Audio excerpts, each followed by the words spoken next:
নমস্কার। সে ছিল উস্কো খুস্কো চুলের পকেটবিহীন হলুদ পাঞ্জাবি পরা ভবঘুরে এক ছেলে, যে ঘুরে বেড়াতো ঢাকার রাজপথে রাজপথে। ডাক্তার, উকিল, ইঞ্জিনিয়ার, সরকারি চাকুরে কিচ্ছু নয়।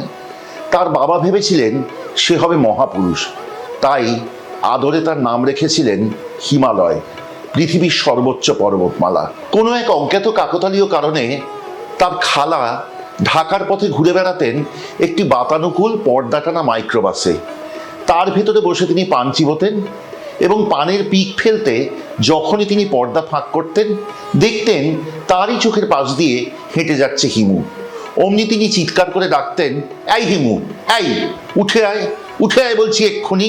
ঢাকা প্রথমবার চাক্ষুষ করবার অনেক অনেক বছর আগে হুমায়ুন আহমেদের লেখনীর ধারাবে হিমুর চোখ দিয়ে আমি দেখে নিয়েছিলাম যাত্রাবাড়ি, কাউরান বাজার, কলাবাগান, গুলশান, বাড়িধারা, বনানী, ফার্মগেট, এরকম ঢাকার বিভিন্ন এলাকা। এবং তখন থেকেই ভাবতাম ঢাকা দেখতে হবে। এরপর যতবার ঢাকা গিয়েছি, বিশ্বাস করুন, যখন ঢাকার রাজপথে স্তব্ধ হয়েছে যানজটে গাড়ি, জানলা দিয়ে মুখ বাড়িয়ে খুঁজেছি সেই মাইক্রোবাস, যেখানে পর্দা থেকে উঁকি মারবেন খালা আর চেঁচিয়ে বলবেন, এই উঠে আয়, উঠে আয় বলছি। না, মহাপুরুষ হয়ে ওঠা হিমুর আর হয়নি। কিন্তু হুমায়ুন আহমেদ কি আশ্চর্যভাবে আমাদের প্রত্যেকের পাঞ্জাবির পকেটে পকেটে ভরে দিয়ে গেছেন হিমুর মাধ্যমে একটি করে চিঠি। যে চিঠি খুঁজে পাই হঠাৎ, এবং সে চিঠি খুললেই মন একাধারে ভরে ওঠে এক আশ্চর্য মন খারাপে এবং ভালো লাগায়। হিমু যেমন মনের গভীরে গেঁথে দিয়েছে মায়া, তেমনই মায়াময় আজকের রান্নাটি। শিখব আলপনা হাবিবের কাছে।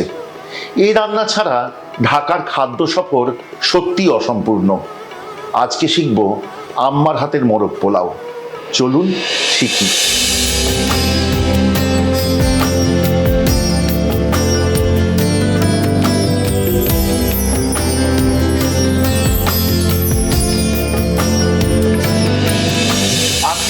শুরুতেই দিদির কাছে একটা আবদার রাখবো। সেটা হলো, যখন আলপনাদি শেখাচ্ছেন আম্মার হাতের মোরগ পোলাও, আম্মার গল্প কিন্তু শুনতে হবে দিদি, রান্না করতে করতে। অবশ্যই। আমার মা ছিলেন পেশায় একজন অ্যানাস্থেসিওলজিস্ট, মানে মানুষকে বেহুশ করা ছিল তার কাজ। তো উনি ভীষণ নিষ্ঠার সাথে এই কাজটা করতেন, আর রান্না বাড়ায় তার জ্বর আসতো। আমার বাবা গত হয়েছেন when she was only 46, এবং তারপর থেকে উনি কাজের ডাইভ দিয়ে পড়েছিলেন। এই কর্মঠ মানুষটি যখন রিটায়ারমেন্টে চলে গেলেন, তখন তার অবসর সময় কাটে না, নাতি নাতনি, মেয়ের জামাই সবাইকে তার রেঁধে খাওয়াতে শখ হয়।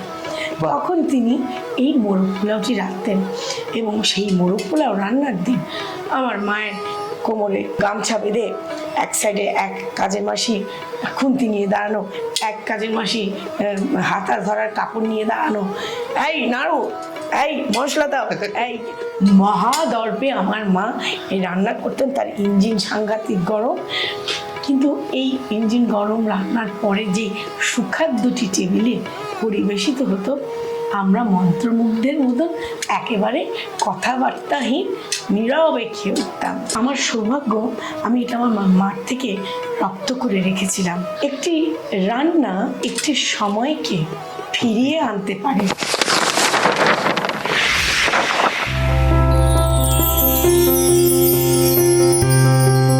এটি যখন আমি প্রতিবার রান্না করি, আমি ওই সময়টাতে ফিরে যাই।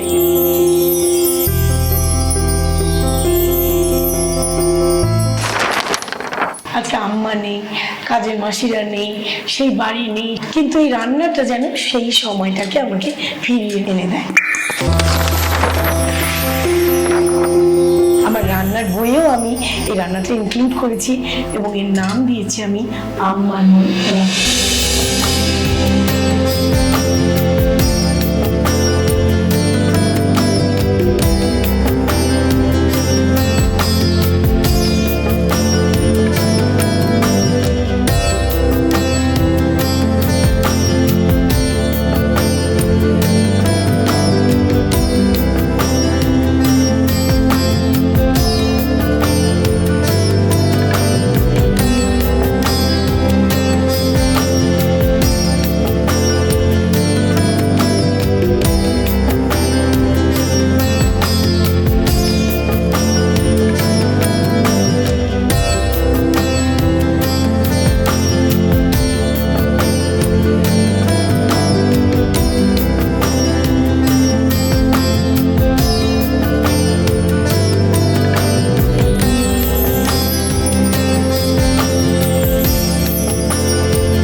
পোলাওয়ে মুরগি 4 টুকরা করে দিই, বড় বড়, শাহী ব্যাপারটা।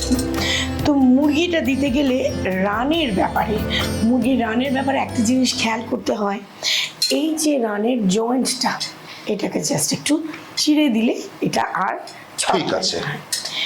এখন মুরগিটাকে মশলা দিয়ে মাখাতে হবে।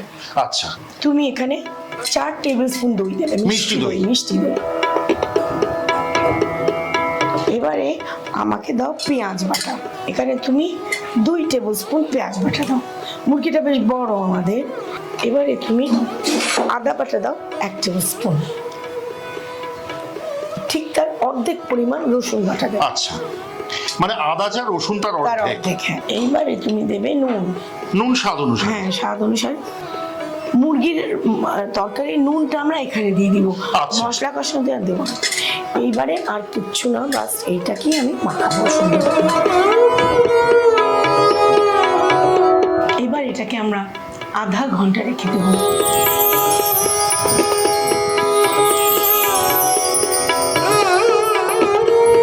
আধ ঘন্টা হয়ে গেছে, এবার ফিরে আসবো রান্নায়। দিদি বলো। আচ্ছা, এখন তুমি চুলায় তেল আর ঘি মিশিয়ে দেবে। কতটা তেল দেবো দিদি? 3 টেবিল স্পুনের মতন দাও, বাস। এবারে ঘি দেবে 2 টেবিল স্পুনের মতন। এবারে তুমি কি দেবে? এলাচ, দারচিনি, তেজপাতা। এইবার আমরা মুরগিতে কিছু মশলা দিয়েছি, তুমি এখানে আরো 3 টেবিল স্পুনের মতন পেঁয়াজ বাটা দেবে।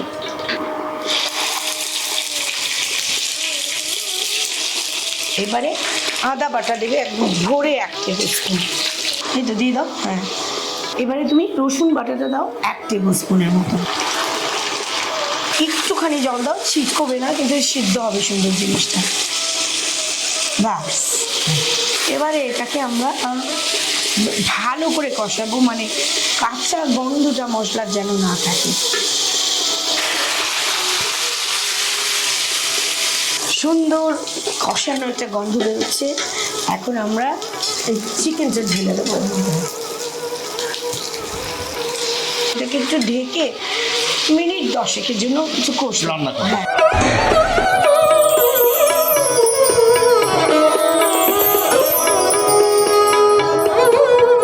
দিদি প্রায় 12 মিনিট হয়ে গেছে। আমি কিন্তু মাঝে মধ্যে একবার আধবার ঢাকা খুলে একটু উল্টে দিয়েছি। এবার খুলি। হ্যাঁ, একদম। দেখো কি সুন্দর তেল ছেড়ে দিয়েছে।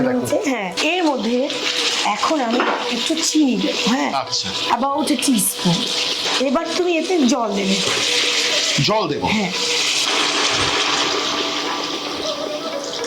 এটা এখন হবে কি, সেদ্ধ হবে, এবং এটাকে আমরা একটু ঝোল সহ নামাবো।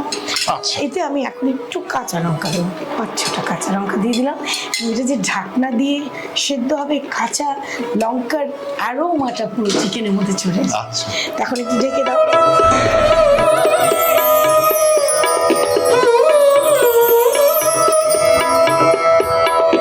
দিদি আমাদের 15 মিনিট হয়ে গেছে, এবার খুলি। বলো। দিদি এবার আসবো রান্নার দ্বিতীয় পর্যায়ে। একদম, পোলাওটা করবো, তাই তো? হ্যাঁ। একটা নতুন কড়াই বসিয়ে নিয়েছি। এখন তুমি ঘি দাও। কতটা দেবো বলো? 2 টেবিল স্পুনের মতন ঘি দাও। এবার তেল দেবে 2-3 টেবিল স্পুন দাও, বাস, দ্যাটস ইট। এবার এলাচ, দারচিনি, তেজপাতা। আমি এখানে প্রায় 2 চামচের মতন জিরে দিয়ে দিলাম। আচ্ছা, এই ফোড়নের মধ্যে এখন কাঁচা লঙ্কা দেবো, একটু বেশি পরিমাণে দিই, সুন্দর একটা গন্ধ হবে। একটুখানি জল দিয়ে দাও, একটুখানি জল। হ্যাঁ, বাস। এখন তুমি 1 চা চামচ পেঁয়াজ, 1 চা চামচ রসুন, 1 চা চামচ আদা নেড়ে একটু কষিয়ে। কাঁচা গন্ধটা চলে যাবে। হ্যাঁ, হ্যাঁ। এতে আমার মা আরেকটা অদ্ভুত জিনিস অ্যাড করতে হয়, সেটা হচ্ছে চিকেন স্টক কিউব। হ্যাঁ, চিকেন পাউডার। আমি নুনটা স্বাদ অনুসারে দিয়ে দিই, আর চিনি তো আমি দেবই। আমি সম্পূর্ণ বাঙাল, তারপরে আমি প্রচুর চিনি ইউজ করি আমার রান্নায়। আমাদের এখানে 2.5 কাপ চালের জন্য 5 কাপ জল মাপাই যাচ্ছে। এখন আমি এতে দেব গুঁড়ো দুধ। গুঁড়ো দুধ কতটা দিলাম দিদি? গুঁড়ো দুধ দিলাম 1/2 কাপের মতন। এইবারে আমি একটু ঝোল উঠিয়ে দেবো। আগে মাংস যে রান্না করেছি তার ঝোল, তার থেকে একটু ঝোল উঠিয়ে দেবো।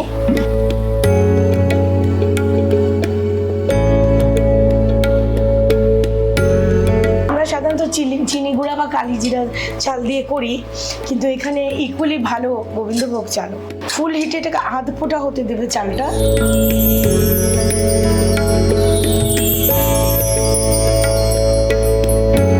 আচ্ছা দিদি, আমাদের চাল কিন্তু দুধার হয়েছে, পারফেক্ট হয়ে গেছে। এখন তুমি এটাকে ঢেকে একদম সিমারিং এ দিয়ে 20 মিনিটস। আচ্ছা দিদি 20 মিনিট হয়ে গেছে একদম এবার ভালো। খুলি? হ্যাঁ খোলো। এখন আমি এটাকে একটু লেয়ারিং করবো। হ্যাঁ, একটা পাত্রে অর্ধেকটা চালকে উঠিয়ে বাকি অর্ধেকটার উপরে আমি চিকেনগুলোকে বিছিয়ে দেবো। একটু উপরে ঝোল দিয়ে দেবো। এবার চালটা আমি উপরে ঢেলে দেবো, সুন্দর করে ছড়িয়ে একদম ঢেকে দাও। আরো 10 মিনিট আমরা এটাকে দম দেবো। 10 মিনিট? হ্যাঁ।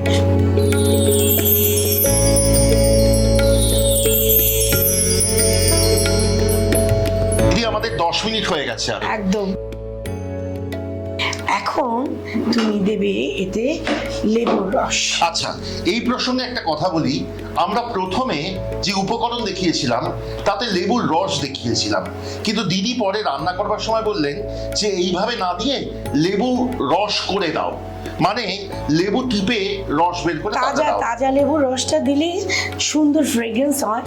তার দিদি আরো বললেন যে গন্ধরাজ লেবুর রস দিলেও কিন্তু খুব ভালো গন্ধ হবে। এখন একদম ডিশ ভর্তি মোরগ পোলাও শুভজিৎদার অনারে আজকে উপহার দিলাম আম্মার মোরগ পোলাও। অনেক ধন্যবাদ দিদি, অনেক ধন্যবাদ।